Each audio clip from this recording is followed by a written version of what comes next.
warahmatullahi wabarakatuh. Waalaikumsalam warahmatullahi wabarakatuh.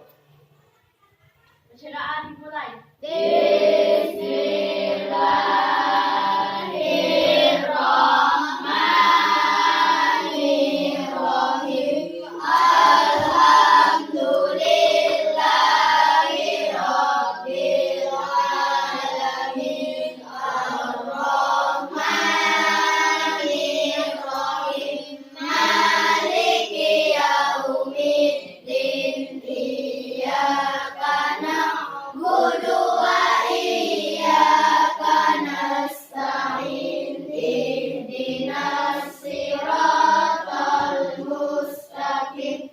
Siratal ladzina an'amta 'alaihim ghairil maghdubi 'alaihim waladdallin. Amin. Bismillahirrahmanirrahim. Allahumma inna nas'aluka ilman nafi'an.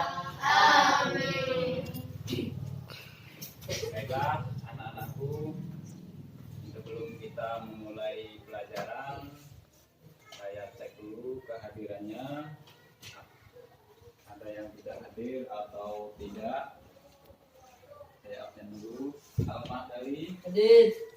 Hafsah Az-Zahra, Anida Sofatunisa, Ahmad Sarif, Anissa Putri, Danur Wendo, Hadir. M. Sahdi, Hadir. Rifka Nurmala, Sabila Fitri, Hadir. Safinatun Najwa, Khairatun Nasriya, Khairatun Mutatohirin, Mirza Ahmad Safi'i, Wulan Dini. Nah, kita langsung saja pelajaran kita pada pagi hari ini, yakni tentang mengimani takdir Allah, di mana kompetensi dasar kita adalah menerima adanya ketentuan Allah melalui qada dan qadarnya, kemudian menunjukkan sikap patuh dan tanggung jawab sebagai wujud mempelajari iman kepada qada dan qadar Allah Subhanahu wa taala. Kemudian menganalisis iman kepada Allah, qada dan qadar. Kemudian yang terakhir menyajikan contoh qada dan qadar ke dalam kehidupan sehari-hari. Baiklah anak-anakku sekalian, pada pagi hari ini kita mendiskusikan tentang masalah iman kepada Allah, yaitu qada dan qadar. Kita berdiskusi, tanya jawab, kita buat per kelompok A, B, C dan D, ya kita tentukan. Kemudian kita berdiskusi, bertanya jawab, saling bertanya kepada kelompok lain. Kemudian terakhir nanti Bapak baru menjelaskan materi yang telah didiskusikan tadi. Nah, sekarang kita duduk ke kelompok. Yang duduk ke kelompok. Baiklah, anak-anak sekalian sudah duduk berkelompok, sudah terpilih kelompok masing-masing. Sudah kita bagi kelompok A, B, C, dan D. Nanti saling bertanya. Kita awali dengan kelompok A bertanya dengan kelompok B. Nanti bertanya, sebutkan nama dan dari mana kelompoknya. Sudah dibuat pertanyaannya? Sudah? Ya, sekarang silahkan bertanya ke kelompok B. Sebutkan namanya. Assalamualaikum dulu.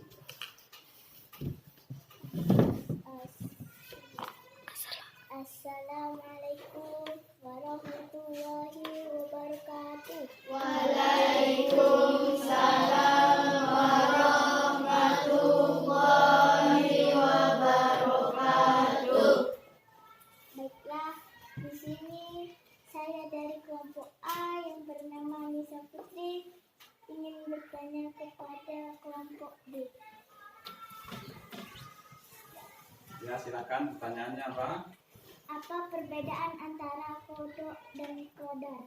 Ya, pertanyaan dari kelompok A kepada kelompok B, apa perbedaan kada dan kadar? Silahkan untuk menjawab kelompok B. Baiklah, kami akan menjawab. Sebagai umat Islam, hendaknya kita wajib mengetahui apa arti kodok dan kodar secara jelas dan memahami apa saja perbedaan dari keduanya. Allah telah mewajibkan kita untuk mengerti dan dapat mempelajari apa itu kodok dan kodar. Ketentuan Allah sejak zaman azali disebut kodok.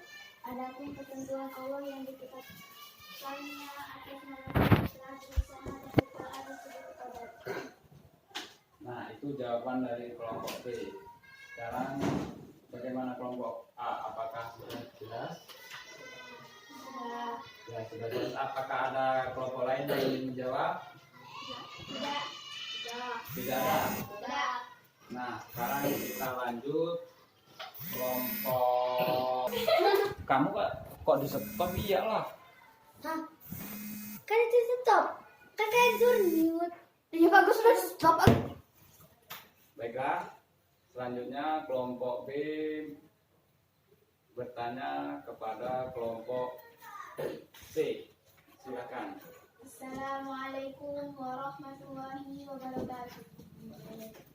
Warahmatullahi wabarakatuh.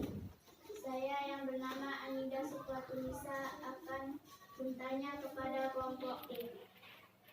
Saya dari kelompok A. Apa yang dimaksud dengan takdir azali dan kerajaan apa yang dikuasai Tuhan? Nah, itu pertanyaan dari kelompok B. Silahkan menjawab kelompok C. Baiklah, saya dari kelompok C akan menjawab pertanyaan dari kelompok B. Takdir azali adalah ketentuan Allah sebelum manusia diciptakan yang tertulis di Lauhul Mahfuz, dan kerajaan yang dikuasai Allah adalah kerajaan langit dan bumi dan semua isinya dan semua makhluknya, dan menguasai hari kiamat. Ada lagi yang lain menjawab? Nah, Ada yang lain lagi menjawab? Sudah, tanggapi kelompok B, apakah betul? Betul? Nah, kalau betul,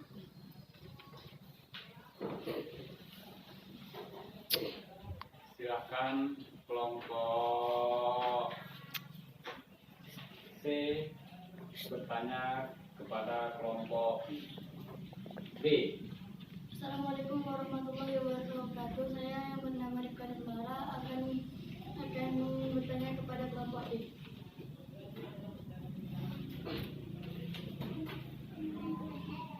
Takdir Allah Subhanahu wa taala yang merupakan rahasia.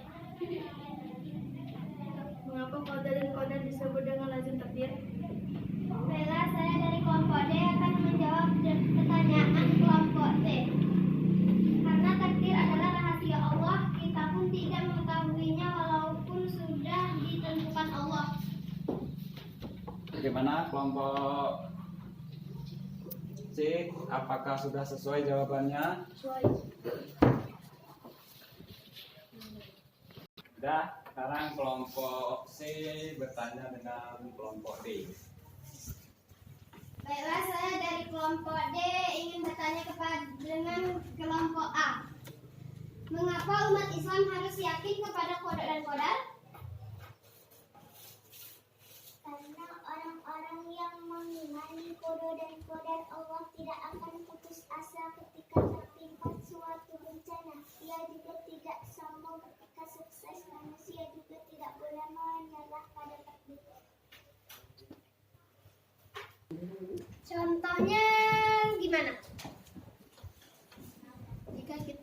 mencapai peringkat 1 di kelas kita tidak boleh sombong, dan apabila kita tidak dapat juara tidak boleh menyerah.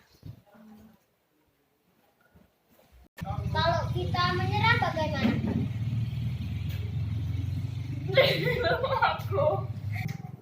Kalau kita menyerah berarti kita tidak mengimani takdir Allah. Nah, apakah sudah siap? Apakah sudah pas pertanyaannya, jawabannya? Sudah. Ya, sudah. Demikianlah tadi diskusi kita. Baik, Bapak akan jelaskan diskusi pertanyaan yang pertama tadi. Apa pertanyaan pertama tadi? Kelompok A. Apa perbedaan antara kodok dan kodok? Ya, pertanyaan pertama tadi. Apa perbedaan kodok dan qadar? Kalau qadar itu adalah penetapan Allah pada zaman azali, sudah ditetapkan oleh Allah pada zaman azali sebelum penciptaan manusia. Kemudian kalau qadar adalah penentuannya manusia setelah berdoa dan berusaha. Jadi kalau kita sudah berdoa berusaha, insya Allah takdir Allah akan berubah. Misalnya kalian menjadi terus belajar, kemudian menjadi pintar. Nah, kemudian pertanyaan kelompok B tadi apa? Apa yang dimaksud dengan takdir azali dan kerajaan apa yang dikuasai Tuhan? Ya, apa yang dimaksud dengan takdir azali? Ya, takdir azali itu adalah takdir yang sudah ditentukan oleh Allah. Apa yang dimaksud dengan kerajaan Allah? Kerajaan Allah itu ya semuanya itu atas kekuasaan Allah, baik itu langit, bumi dan isinya, kemudian seluruh isinya, dan kemudian hari kiamat pun menjadi kekuasaan atau kerajaan Allah. Kemudian pertanyaan tadi kelompok C. Mengapa qadar dan qadar disebut dengan lazim takdir? Kenapa qadar dan qadar disebut dengan lazim takdir? Lazim itu artinya adalah kebiasaan menyebut orang hari-hari itu qadar dan qadar itu disebut takdir. Misalnya kita jatuh, sudah takdir Allah. Misalnya ada orang meninggal, kita disebut dengan takdir Allah. Itu lazim itu adalah kebiasaan orang menyebut qadar dan qadar. Kemudian pertanyaan tadi kelompok D apa? Apa kelompok D tadi pertanyaannya? Umat Islam harus yakin terhadap kodok dan qadar. Ya, kenapa umat Islam harus yakin kepada qadar dan qadar? Karena qadar dan qadar termasuk rukun iman yang keberapa? Yang ke-6. Kita harus wajib percaya kepada qadar dan qadar, karena qadar dan qadar adalah rukun iman yang ke-6. Nah, sudah paham semua? Ada pertanyaan lagi? Nah, kita akhiri pelajaran kita pada pagi hari ini dengan ucapan alhamdulillah. Nah, saya akhiri dengan ucapan assalamualaikum warahmatullahi wabarakatuh.